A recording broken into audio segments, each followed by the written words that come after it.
이번 주 시장의 가장 큰 이벤트였던 미국 연준의 12월 FOMC 회의 끝났습니다. 네.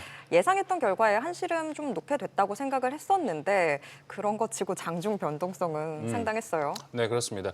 간밤 뉴욕 증시도 FOMC 결과와 이 파월 의장의 발언에 따라서 지수 움직임이 좀 컸습니다. 우리 시장도 마찬가지였는데 FOMC 결과뿐 아니라 오라클 실적도 있었습니다. 한 가지만 봐서는 안 되는 시장, 어떤 점에 주목해야 할지 알아보겠습니다. LS증권 김윤정 연구원 함께하겠습니다. 연구원님 안녕하세요. 안녕하십니까. 네, FOMC 잘 네. 보고 오셨습니까 오늘? 네, 네. 맞습니다. 감상평 어떠셨어요?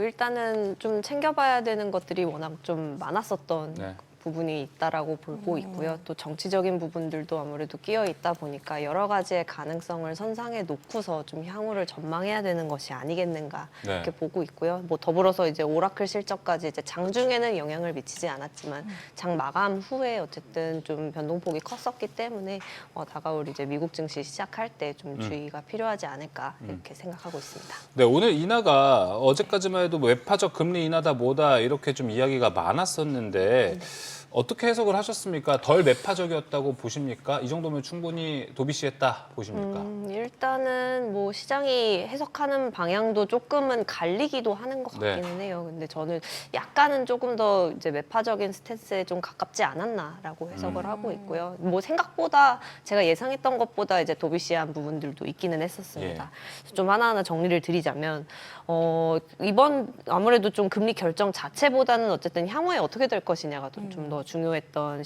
그 회의였다 보니까 좀 말씀을 드리면 될 것 같은데 실제로 이제 11월 말부터서부터 이제 인하 가능성에 대해서는 높게 점치기는 했지만 이제 12월 이후에 이제 내년에 인하를 좀 가늠하기 중요했죠. 위해서 네네 그래서 이제 이게 만약에 동결을 계속 좀 지지하게 된다면은 이제 사실 매파적인 인하라는 게 이제 어폐가 안 맞는 이제 표현이긴 한데 그런 표현들이 나오면서 좀 경계 흐름이 이어지고 계속 좀 국채 금리도 높은 수준을 그래서 좀 이어나간 게 아닌가라고 말씀드릴 수가 있겠는데 실제 정책 결정된 결과로도 이제 보면은 3명의 소수 의견이 나왔고요.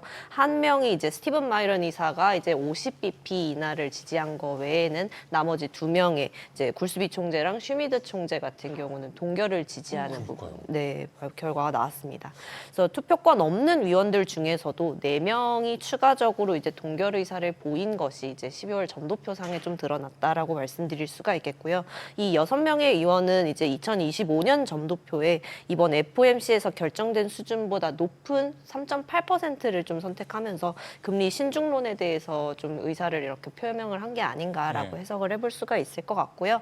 이제 성명문 문구상의 변화도 있었습니다. 이제 이 부분을 좀 매파적으로 해석할 여지가 있는데 이제 기존의 금리의 추가 조정 이런 표현에서 추가 조정의 범위와 시기를 고려하겠다라는 문구가 좀 수정이 됐고요. 그래서 이거는 또 작년 12월 당시에 이제 금리 인하를 중단할 때 들어갔던 거랑 같은 조치이기 때문에 그 변화 이후에 올해 7월까지 동결 기조가 계속 좀 이어졌다 보니까 그런 부분들이 좀 매파적으로 해석될 여지가 크다 말씀드릴 수가 있을 것 같습니다. 반면 이제 좀 파월 의장의 기자회견 발언이 이제 분위기를 바꾸면서 증시에 이제 다우 지수 같은 경우 이제 반등하는 계기로 작용을 했는데 이제 FOMC 위원들이 금리 인상을 고려하고 있지 않다라든지 이제 정책 금리가 중립 금리 상단 부분에 위치해 있다라는 발언이 이제 아무래도 추가적인 인하를 지지할 수 있는 부분이다라고 좀 해석을 하기도 했는데요. 다만 이제 이번 인하로 인해서 향후 경제가 어떻게 전개될지 좀 지켜볼 수 있는 좋은 위치에 왔다라거나 이제 추가 조정 범위 및 시기 조정 그 시기 문구에 대해서는 이제 어쨌든 데이터에 대해서 신중하게 평가하는 거를 아무래도 시사를 하기 때문에 당분간 좀 관망하겠다라는 톤으로 좀 비추어지기도 합니다. 그렇다 보니까 최소한 이제 추가적인 인하가 1월에 이루어질 가능성에 대해서는 상당히 좀 제한되는 결과로도 좀 해석을 할 수가 있겠고요. 좀 생각보다 비둘기파적이었던 부분도 있기는 했습니다. 이제 12월 초에 QT 중단 일단은 공식화했었는데 RMP라고 해서 지급준비금 관리 매입이라는 거를 이제 좀 내년 1월부터 도입할 방침입니다. 그러니까 그게 어떻게 처음 듣는 용어여가지고. 네, 이게 QE랑 어떻게 보면 좀 헷갈릴 수도 있는데 이제 예. 이게 RMP 같은 거는 시스템상 필요한 유동성을 좀 유지하기 위해서 어쨌든 좀 어떻게 보면 기술적인 공급이다라고 좀 맞아요. 볼 수가 예. 있거든요. 그래서 어떻게 보면 QE로 해석하기에는 좀 어렵기는 한데 여기서 어쨌든 머니마켓을 좀 안정시키겠다라고 하는 이제 연준의 의지가 좀 한번 보여졌기도 하고 또 필요시에 좀 이표체 매입이라든지 이런 방향성을 좀 가지고 갈 수 있는 수단이라는 점에서 일부 좀 유동성 확대 효과를 좀 기대할 수가 있는 수단이거든요. 그래서 그런 부분에 있어서는 기존의 예상보다는 좀 비둘기파적인 부분도 일부 있었다라고 말씀드릴 수가 있을 것 같습니다. 방금 말씀해주신 그 RMP, 네. 그래서 이게 국채 매입을 단기 국채 매입을 이야기했던 건데 네. 8월도 딱 not QE라고 이야기를 했었잖아요. 네, 이게 뭐 맞습니다. 혹시 그러면 앞으로 가는 QE를 위한 QE가 되는 거냐라고도 해석을 하던데 어떻게 좀 보십니까? 일단은 뭐 그거까지 가기에는 아직까지는 조금 논의가 더 보수적이시군요. 필요하지 않을까. 그리고 데이터 확인이 조금 더 필요하지 않을까라고 짐작을 하고 있기는 하고요. 다만 이제 말씀드렸듯이 이제 뭐 QE랑은 분명한 차이가 있다라는 점을 이제 파월 의장도 공식화하긴 했지만 그런 부분에 있어서는 이제 뭐 시스템적인 지금 조정이지만 네. 향후 어쨌든 일단 QT 중단을 한 상황이기 때문에 그런 측면에서는 좀 한 발 내딛었다 정도로는 해석을 할 수 있지 않겠나 보고 있습니다. 알겠습니다. 그렇다면 오늘 이 FOMC가 끝나고 나서 달러 원 환율은 좀 어떻게 보셨습니까? 오히려 네. 원화 가치는 좀 떨어지는 현상이 좀 나와가지고 더 어려워졌지 않았냐 이런 얘기도 있습니다. 맞습니다. 사실 뭐 달러 인덱스로만 봤을 때는 어제보다는 이제 좀 내려오는 모습이 보여지면서 그래도 달러 환율이 그래도 안정화되는 국면이지 않을까를 기대를 했는데 이제 장초에 잠깐 이제 1,464원을 기록을 하긴 했었는데 그 이후에 다시 좀 반등을 하면서 이제 결국에는 원화 약세가 요인이 됐는데 계속 이제 그 원화가 강세로 전환될 수 있는 요인이 부재하다는 점이 이런 부분들을 좀 지지하고 있다라고 생각을 하고 있습니다. 이게 결국에는 이제 해외 투자를 이제 우리가 대미 투자를 좀 많이 해야 되는 상황들이 이어지고 있잖아요. 그런 부분들이 계속 좀 부담으로 작용을 하고 있는 것 같고 그렇다 보니 그에 비해서 이제 해외 달러 유입 같은 부분들은 제한이 되고 있다 보니까 물론 뭐 이재명 대통령이 이제 해외 기업들의 총수들 만나가지고 이제 뭐 대화를 나누고 이런 부분들이 있기는 하지만 좀 상대적으로 좀 강세로 전환하기까지의 좀 이어지기에는 구체적인 방안들이 나오고 있지는 못하다라는 점이 좀 부담 요인으로 작용을 하고 있는 것 같습니다. 다만 이제 좀 저희가 이전의 방송에서도 이제 나와가지고 말씀드렸던 적이 있기는 한데 어쨌든 뭐 셧다운 종료 그리고 FOMC에서의 이제 인하 결정 이런 부분들이 어쨌든 이벤트가 진행이 되었다 보니까 사실 그 전까지 지금 좀 달러 인덱스가 오버슈팅되어 있었던 부분들도 일부 있어요. 그렇다 보니까 이제 또 다시 유동성 재개에 대한 기대감을 좀 시장이 가져본다라고 하면은 또 뭐 달러 인덱스가 좀 과도하게 반영되어 있었던 부분들이 좀 안정화되면서 사실 이제 원화가 강세 요인으로 전환될 부분은 좀 제한적이기는 하지만 이제 달러가 안정화됨에 따라서 오게 되는 그런 원 달러 환율의 안정화가 좀 기대해 볼 수 있지 않겠는가라고 보고 있고요. 물론 그렇다고 해서 이제 막 1,400원 밑으로까지 내려올 걸로 보고 있지는 않고 좀 내려온다라고 하면은 이제 1,410원 정도가 저희가 보고 있는 좀 적절한 수준이기는 합니다. 1,410원만 해도 지금 상황에서는 그렇죠. 너무 반가운 소식일 것 확 같은데. 싸지는 느낌이. 네. 네. 근데 앞서서 이 FOMC의 정치적인 부분도 좀 예. 봐야 된다라고 이야기를 해주셨는데, 근데 트럼프가 또 이 기준금리가 인하됐는데도 파월을 또 비난하고 했잖아요. 맞습니다. 근데 과연 이게 의장만 바꾼다고 해서 트럼프 뜻대로 될까 싶었던 부분이 점도표로 보면 사실 반대 의견들은 훨씬 더 극렬했던 것 같아서 맞습니다. 의장 하나를 바꾼다고 트럼프 뜻대로 될까요?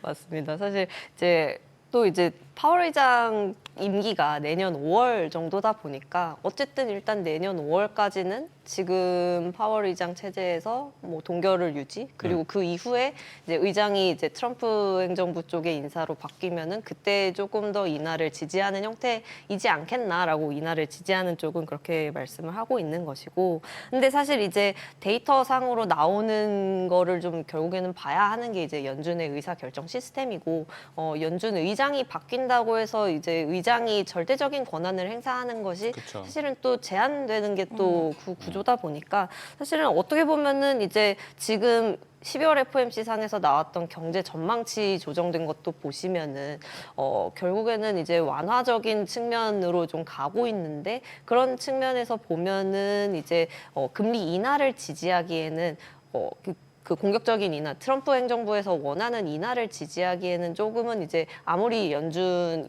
의장이 이제 트럼프 행정부 쪽 인사로 바뀐다고 하더라도 좀 어렵지 않겠나라는 말씀을 드리고 있습니다. 그래서 경제 전망치 같은 경우도 이제 SEP에서 이제 지난 9월 대비랑 비교했을 때 이번 치를 비교를 하면 전망이 이제 경제 성장률 부분 같은 경우는 이제 이전 치 대비했을 때 개선되는 흐름이었고 물가에 대해서는 좀 그래도 둔화되는 흐름을 시사를 하고 있습니다. 네. 올해랑 내년에 이제 연간 GDP 성장률 전망치를 각각 이제 0.1%포인트랑 0.5%포인트 상향해서 이제 1.7%와 2.3%로 전망을 하고 있고요. PCE 인플레이션 전망치 같은 경우는 이제 올해와 내년에 각각 좀 2.9%랑 2.4%로 전망하고 있는데 이거는 지난 9월치 대비했을 때 0.1%포인트 하향 조정한 거고 이제 내년치 같은 경우는 0.2%포인트 하향 조정했습니다. 뭐 실업률 전망치 같은 경우는 이제 올해랑 내년 전망치 상에서 이제 9월 당시와는 좀 변화가 없는 모습이 나타나고 있고요. 그래서 뭐 만약에 데이터 상으로 추후에 나오는 데이터가 결국에는 중요하겠는데 이제 인플레이션이 다시 좀 재가열되거나 이제 성장이나 고용 이런 부분에 있어서 좀 계속 좀 견조한 모습들이 나온다면은 이제 차기 의장이 뭐 누가 되든지 간에 이제 정치적인 좀 부담을 안고는 있겠지만 네. 이제 좀 예상보다는 덜 내리는 결정을 좀 할 수밖에 없는 흐름이지 않겠는가라고 좀 말씀드리고 있습니다. 알겠습니다. 연구님의 이야기들은 좀 잘 들어볼 수 있었고 그 오늘 또 헤셋 이야기가 나온 김에 시장에서는 오늘 또 우리가 반응을 해볼 수 있는 건 결국에는 파월은 그래도 5월까지는 있는 거 아니냐. 말년 병장이어도 곧 네. 전역을 해도 5월까지는 있는 거다. 쉽사리고 바꿀 수 있는 흐름은 아니다라고 좀 해석을 하고 있더라고요. 지금 이 부분은 어떻게 보십니까? 저도 그에 대해서는 이제 동의를 하고 있고 사실 그리고 파월 의장 자체도 이제 트럼프 1기 행정부에서 지명을 했던 그건 맞아요. 사람이거든요. 그렇다 보니까 이제 지금 차기 연준 의장으로서 좀 고려가 되고 있는 캐비넷 위원장 같은 경우도 뭐 그분의 성향이나 이런 부분들이 지금 트럼프 행정부 쪽이랑 잘 맞아서 그리고 이제 이쪽에서 임명을 하면서 이제 행정부 쪽에 입김을 좀 더 불어넣으려는 그런 의도가 읽히기는 하지만 뭐 말씀드렸듯이 이제 연준의 위원들 간의 의견이 지금 좀 분분한 상태이고요. 그런 부분들이 이제 행정부의 입맛에 맞게끔 이제 뭐 더군다나 또 올해 연중에 계속 좀 트럼프 행정부가 공공연하게 연준을 좀 비판하는 행보를 보였고 금리 인하를 좀 압박하는 행보를 보였다 보니까 그 부분이 좀 시장이 우려를 하는데 구조적으로 그게 가능하지는 않을 것이다라고 해석을 하고 있습니다. 네, 알겠습니다. 자, 오늘 FOMC에 대한 이야기 마무리해보고 그 또 중요한 이야기 오라클로 넘어가 보도록 하겠습니다. 오라클 오늘 이제 실적 발표, 가이던스 모두 발표했습니다. 네. 연구님 일단 어떻게 보셨습니까? 지금 뭐 이것도 아까 슬기 앵커가 오프닝 때도 얘기했습니다. 뭐 코에 걸면 코걸이, 귀에 걸면 귀걸이. 왜냐면은 전년 동기 대비로 봤을 때는 매출이나 다 늘어난 겁니다. 근데 다 컨센 대비 하회를 했기 때문에 지금 시장에서 안 좋게 보고 있는 건데 네. 어떻게 보셨습니까? 일단은 오라클을 시장에서 주목했던 이유는 계속 좀 11월에 AI 버블론 나오면서 어떻게 보면 좀 동력이 좀 약화되는 그런 흐름을 보이기도 했고 회사채 우려로 좀 이어지는 흐름을 보였던 게 결국 좀 오라클이 좀 대표적이었다 보니까 이번 실적 발표에 주목을 하게 된 건데 발표된 숫자만 놓고 보면은 말씀해주신 대로 이제 뭐 AI나 클라우드 같은 경우는 계속 좀 고성장세를 맞아요. 유지를 하고 있는데 이제 문제는 이제 밸류에이션에서 시장이 이미 기대치를 이만큼 쌓아놓고 있는 것 대비했을 때는 이제 매출액 같은 경우가 컨센서스를 좀 하회했다 보니까 이제 이렇게 좀 시간 외에서 이제 10% 이상 하락하는 흐름으로 좀 이어지지 않았나라고 보고 있고요. 결국에는 좀 이제 AI 수요의 실체가 이제 뭐 분명하기는 하지만 이제 AI 인프라 빌더 플레이어들이 이제 이익률이나 현금 흐름을 창출하는 데 있어서는 조금 다소 사이클의 영향이 좀 높다라는 부분들이 좀 확인된 이벤트지 않았나라고 해석을 해볼 수가 있을 것 같고요. 또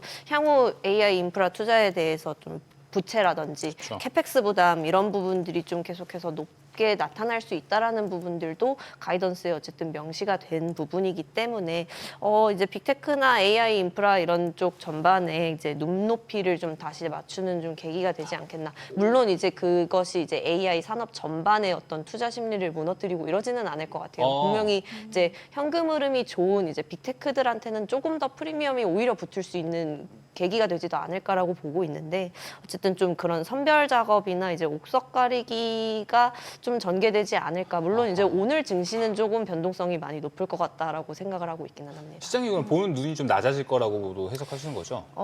그러니까 뭐 현금 흐름 측면에서 아직까지 좀 원활하게 돌아가고 있지 않은, 그러니까 계약 수주 잔고로만 이제 네. 신뢰하기에는 좀 나머지 현금 창출 능력이 조금 더 이제 중요하게 여겨지지 않겠는가라고 보고 있는 것이고요. 예.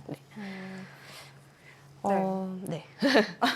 더 하실 이제 오픈 AI 이야기를 조금 더 드릴까 하는데 아무래도 이제 오라클이 좀 문제가 됐었던 거는 이제 오픈 AI가 좀 현금 창출 능력이 아직까지는 부족한 상황에서 이제 현금 투자를 조금 더 해야 되는 상황에서 이제 오라클이랑 워낙 대규모 딜을 성사를 시켰고 그런 부분들이 결국에는 이제 수주 잔고나 매출액 이런 측면에서는 긍정적인 효과를 낼지는 모르겠으나 결국 이제 오픈 AI에서 감당해야 하는 이제 부채나 캐펙스 이런 부분들까지 좀 같이 떠안았기 때문에 이제 좀 오라클의 실적에 좀 우려가 되는 것이 아니겠는가라는 생각이 들거든요. 그래서 그런 부분에 있어서도 좀 고려가 필요하지 않겠는가라는 생각을 합니다. 그래서 앞서 말씀드렸듯이 이제 뭐 이제 오라클이 채권을 발행하고 하는 데 있어서 사실 좀 크레딧 스프레드가 좀 올라갈 수 있다라는 부분들을 예정을 해볼 수가 있겠고 그러면은 관련한 하이퍼스케일러들도 마찬가지로 이제 조달 비용 상승이나 이런 부분들로 이어질 수가 있기 때문에 그러면은 이제 투자의 속도 조절 이런 부분들로 이어질 수 있어서 이들에 대한 이제 우려가 좀 높아질 수 있는 상황이고요. 반대로 말씀드렸듯이 이제 자체 현금 흐름이 충분한 이제 빅테크의 프리미엄으로 이어질 수 있다라는 부분에 있어서는 추가적인 아이디어로 참고해 주시면 좋을 것 같습니다. 맞습니다. 이게 오늘 이 얘기 나오더라고요. 맛집도 웨이팅이 길면 화가 난다. 이런 이야기를 하고 있습니다. 이제 오라클 실적이 이제 불길이 번지는 게 결국은 많은 투자자분들이 걱정하시는 포인트인데 오늘 현재 미국 선물이 오라클 때문에 나스닥 선물이 1% 하락을 하고 있습니다. 짧게 한번 들어보겠습니다. 시장이 이거에 불길이 번져질까요? 아니면 시장은 그래도 오라클만 떼고 차치하고 갈까요? 일단은 뭐 오늘 시장 흐름을 저도 뭐 봐야 되기는 하겠지만 뭐 완전히 분리해서 가기는 사실은 좀 어렵지 않을까 싶고요. 사실 오늘 FOMC 이후의 장에서도 좀 드러났었던 부분이기는 한데 이제 뭐 물론 오라클의 실적을 기다리는 심리 때문에 그런 거겠지만 이제 나스닥이나 M7의 주가 흐름은 좀 다소 제한되는 가운데 반등이 일어날 때 이제 다우 지수라든지 이제 러셀과 같은 부분들이 움직이는 모습들이 보였고 그리고 반도체나 이제 산업재 같은 부분 내에서도 이제 섹터 로테이션 경향이 좀 두드러지게 나타났었기 때문에 이제 그런 부분들이 좀 더 가속화될 수 있는 요인으로도 작용할 수 있지 않겠는가라고 말씀드릴 수가 있을 것 같습니다. 알겠습니다. 오늘 FOMC 리뷰 그리고 오라클 실적 가이던스에 대한 리뷰도 함께 나눠봤습니다. LS증권 김윤정 연구원과 함께 했습니다. 오늘 말씀 고맙습니다.